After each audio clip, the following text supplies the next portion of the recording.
It's the Sunday after Thanksgiving, 1966. The Burgundy and Gold is set to host the Giants. A 5-6 Washington team, a 1-8-1 New York team. Going into this game day, nothing screamed the unprecedented, perhaps the unbeatable, is about to unfold. But that's exactly what happened.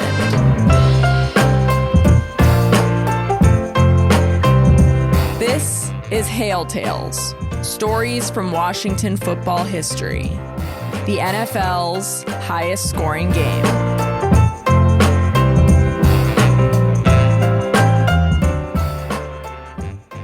By the time late November 1966 rolled around, there was a group of players in Washington who were pissed.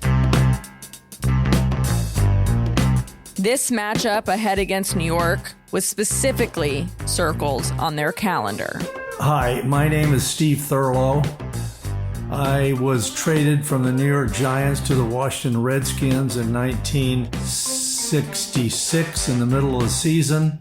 Thurlow, linebacker Jim Carroll, and linebacker Sam Huff had all been recently traded from New York. They weren't happy about how the Giants and head coach Allie Sherman had handled it all. So, a game against the G-Men was an opportunity to get out the emotions, to show their opponent what they were missing out on. I mean, hate, I don't want to say hate. Hate's a terrible word to use, but we had a tremendous negative feeling toward Allie Sherman for having traded us. I'm not so sure that that wasn't a natural feeling that everybody who gets traded. Trading is being rejected. You can't look at it as though they needed somebody else, to play a different position, and they were willing to let you go for that. That is the truth. My feeling was we were pissed, that we were traded, and the three of us had talked about it all week. The bitterness was particularly acute for Sam Huff. The future Hall of Famer had won an NFL championship with the Giants and was named an All-Pro 6 times. I think Sam had kind of mentioned that he had talked to Wellington Mayer, one of the owners of the team, about the fact that he wanted to stay with the team. Former Washington tight end Pat Richter, who played for the team from 1963 to 1970. And they kind of assured him that he was going to be part of the team forever, how long, we don't know. But he wasn't going to be traded. And then for whatever reason, he was traded. Obviously, it was to our benefit to have Sam on the team.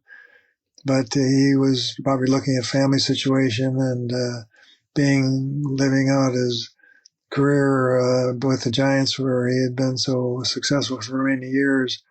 And when that didn't happen, then that kind of broke open the dam, and he kind of flipped over with the allegiance to the Redskins, obviously.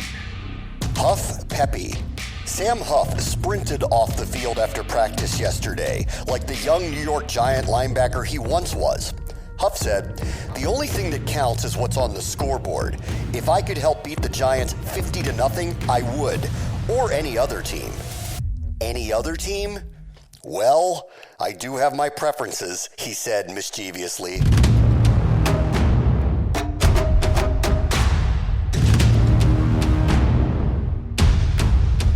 Animosity bubbled in the background, but so too did love, at least for a pair of players. The kickers on these two teams, they were brothers, Charlie and Peter Gogolak.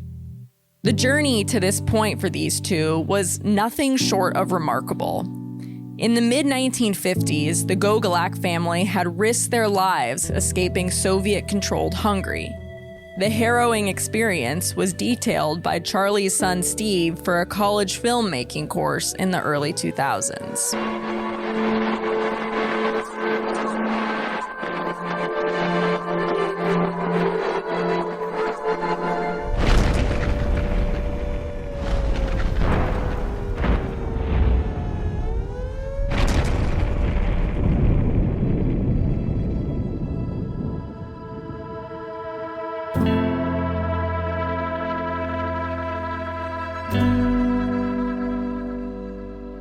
family meeting, and at which it was decided, I think through pretty much the forceful desire of my father, that this was our best chance to leave the country, that we're going to leave the country.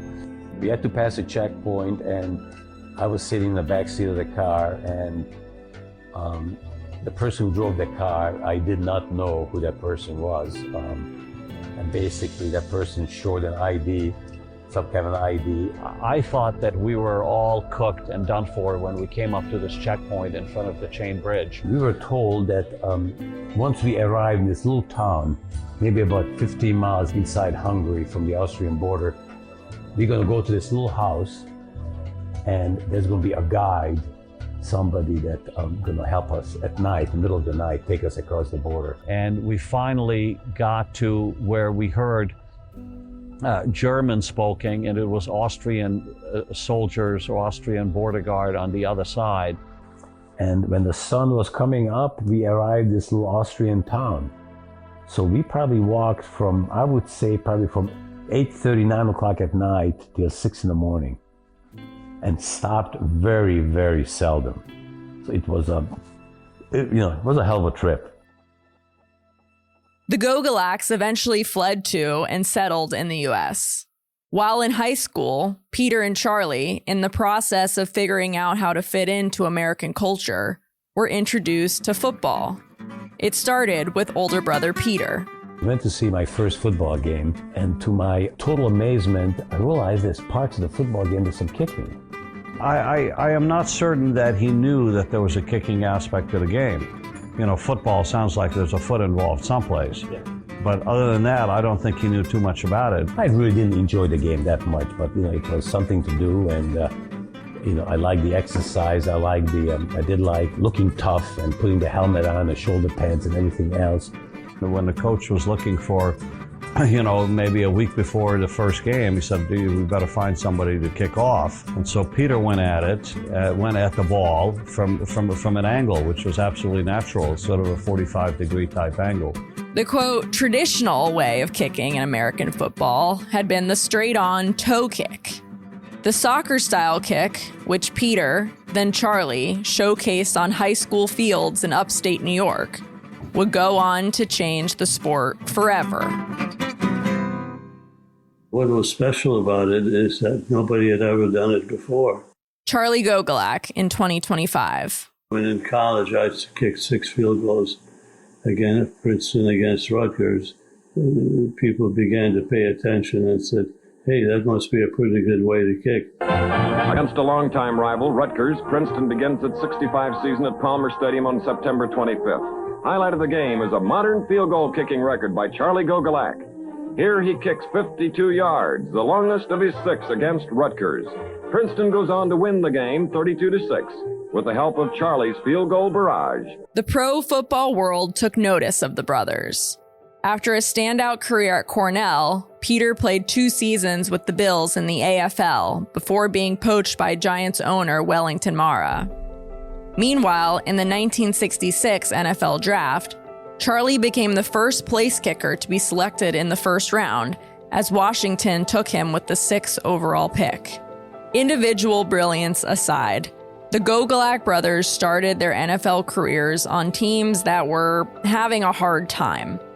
Washington Post reporter Scott Allen paints the picture heading into that 1966 Week 12 game. The Giants and the Redskins had played earlier that year at Yankee Stadium.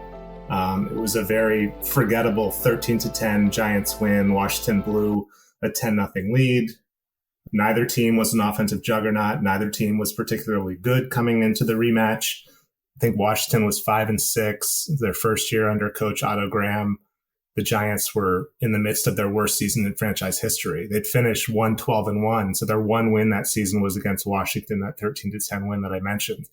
And on top of that, the Giants were starting a quarterback, Tom Kennedy, who made his first and only career start in that game. Their veteran, Earl Morrall, had broken his wrist a few weeks earlier and missed much of the season. Sonny Jurgensen started for Washington, so obviously people know that name, but Washington was by no means an offensive juggernaut that year. November 27th, 1966. The Giants are coming here today labeled as a smash flop, direct from Broadway. Hopefully, the memory of the game last month in New York will have the proper effect on the Redskins. They were also favored that day, but managed to waste a 10-0 lead and lost 13-10, ending a 3-game winning streak in the process. Today, they'll be more concerned about not extending their 3-game losing streak.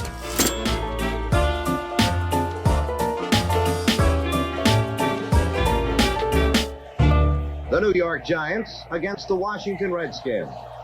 Pete Gogolak kicks off for the Giants. The onslaught started early, with Washington scoring 3 unanswered touchdowns. The Redskins now have it 2nd and 5 at the Giant 5. Jurgensen to A.D. Whitfield for the first score of the game, and the Redskins lead 6-0. 2nd down and 11 now at the Redskin 37. A.D. Whitfield gets the handoff. Number 74, Jim Snowden, makes a fine screen block. Whitfield cuts back and makes the touchdown. Kennedy goes back, but Chris Handberger hits him a wallop. The ball is shaken loose, and Brig Owens picks it up. A 62-yard return with the fumble. I just remember it. 6-time All-Pro linebacker Chris Handberger. I think that was my second year with the team, and I was on, I think, all the special teams, plus playing defense, and it was like I was never off the field. The offense would go out, score a touchdown, and very quickly, now we got to play defense, and of course, we didn't play great defense. The Giants do get going offensively. Alan Jacobs, all the way for the New York score. The Giants on the scoreboard. But New York never seriously finds its way back into the contest. The game was put away early. Former Washington offensive tackle Ray Schonke, who played for the team from 1966 to 1975. And then it just was like, who could score? The action suddenly just seems to be incessant. Well, it was kind of a crazy game in that it was just, we scored. The give is to Whitfield. And he is in, scoring his 3rd touchdown of the afternoon. They scored. And around the end with nobody there for the TD. And once it started, I mean, it became sort of like, you couldn't believe what was going on. We scored. Joe Don Looney. Watch the speed. He's in for the touchdown. They scored. 3rd down and 2. Fine block. And Gary Wood lets it go. Homer Jones, out in front of his man, takes it for a New York touchdown. You would think that somebody would say, timeout, enough. We don't need any more scores. But it didn't. Everybody wanted more. It's 2nd down and 7 at the 32. Jurgensen looking for a receiver, and he spots Charlie Taylor. The pass is on the money. And Washington has another touchdown. More. And Jurgensen fires again to Taylor. More. And Ernie Coy punts from his goal line. Ricky Harris takes it at the 48-yard line of Washington. Up the middle, cuts back in, and drives all the way for the touchdown. A 52-yard return. There didn't seem to be a lot of, let's just run the clock out and get out of here. Washington kept a lot of their starters in. But it is picked off by Brig Owens, and he's in for the touchdown. Back and forth and back and forth. It's 3rd down and 3. Brig Owens for the tackle, but Thomas is in the end zone for a New York TD. Redskins ball, 1st and 10 at the 45. Bobby Mitchell gets the handoff from his halfback spot, and he is gone all the way for the touchdown. And the score is now Washington 69, New York 41. Gogolak ties an NFL record with the point after and breaks the Redskins record for extra points in one game. We didn't have the nets up in 66. Longtime Washington equipment manager Tommy McBean. So now the score is getting higher and higher, and I'm running out of footballs. I wanted to save the passing balls to continue the game, so I threw one of the old balls to the referee, and the referee says, "What the hell is this?" I said, "Well, we're running out of..." balls, man. They're just kicking them in the stand. Let them kick. They're easier to kick anyway. He said, fine. So we had to use the old kicking balls at the end of the game because we were running out. Finally, with football bags near depleted, the shootout is just about over. There are about 7 seconds left. One of the crazy things about this game is that Washington scored their final touchdown with a little over a minute to go on a Bobby Mitchell touchdown run. He had been converted to receiver for many years, but Washington's other running backs in this game either got hurt or got tired from scoring so many touchdowns. So Mitchell comes in at running back and runs for a 45-yard score. Afterwards, Otto Graham is like, he didn't even know the play from the running back position, but still did it. That's how good a Hall of Famer he was. But yeah, Washington scores on that touchdown with a little more than a minute to play. The Giants get the ball back, and you figure they can't wait to just take a few knees and get out of there with that huge loss. But instead, Tom Kennedy has been reinserted in the game at this point. He thinks that there's like under 10 seconds to go. He thinks that it's third down. So I guess to give the Giants another desperation play, he throws the ball out of bounds. But it turns out it was fourth down. So Washington takes over in Giants territory at their 21. And you figure at that point, Washington is going to take a knee or just run the ball up the middle and end this game, which is 69-41 at this point. It's close to the end of the game. Sam Huff and other players that congregated there, some of them were the leaders of the team. And so Sam said, okay, you guys, let's go on three. 1, 2, 3, say field goal team, get in there. So they yelled at the top of their lungs, field goal team, get in there. So the field goal team, they thought they were being sent in to kick a field goal by the coach. Well, the coach didn't send them in. Sam Huff was the one. I don't think he masked Otto Graham. He just sent him out himself. Sam was a bigger than life presence in the team, and obviously leadership. And nobody was going to say, no, let's not do it. If Sam wanted to kick a field goal, we're going to kick a field goal. I mean, we were all for it. Shirley Povich of the Washington Post would later write, "This was perhaps the first field goal ever aimed at the jugular." Charlie Gogolak trots out and makes the kick.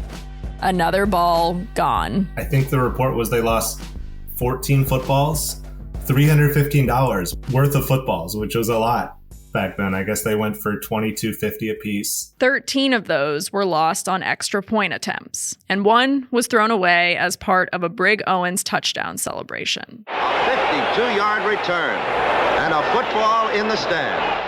The football back then even said the Duke on it, which was the nickname of the Giants owner. So it was kind of like, this is happening against the Giants, and there goes your footballs too. Final score, Washington 72, New York 41.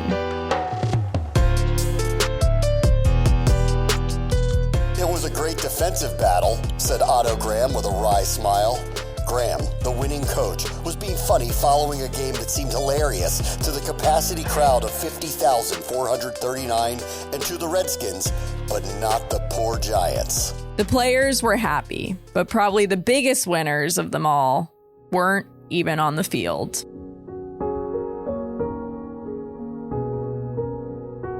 I'm happy for my parents who sat allegedly on two different sides of the field, but I'm not sure that they did. But they sacrificed a lot for their kids.